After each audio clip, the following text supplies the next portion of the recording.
గమనించాలి.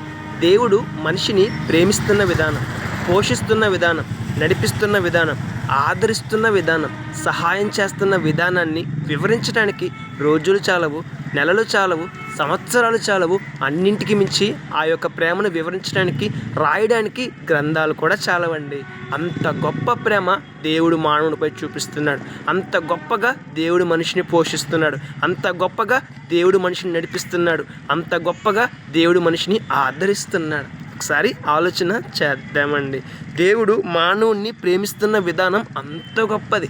ఆ యొక్క ప్రేమను రాయడానికి గ్రంథాలు సరిపోవండి. ఆ యొక్క ప్రేమను అర్థం చేసుకోవడానికి మానవుని యొక్క మేధస్సు సరిపోదు. అంత గొప్ప ప్రేమ దేవుడు మానవుడిపై చూపిస్తున్నాడు. అంత గొప్ప ప్రేమను మానవుడు దేవుని ద్వారా పొందుతున్నాడు. మరి మనలో ఎంతమంది ఇట్టి ప్రేమను గుర్తిస్తున్నాం?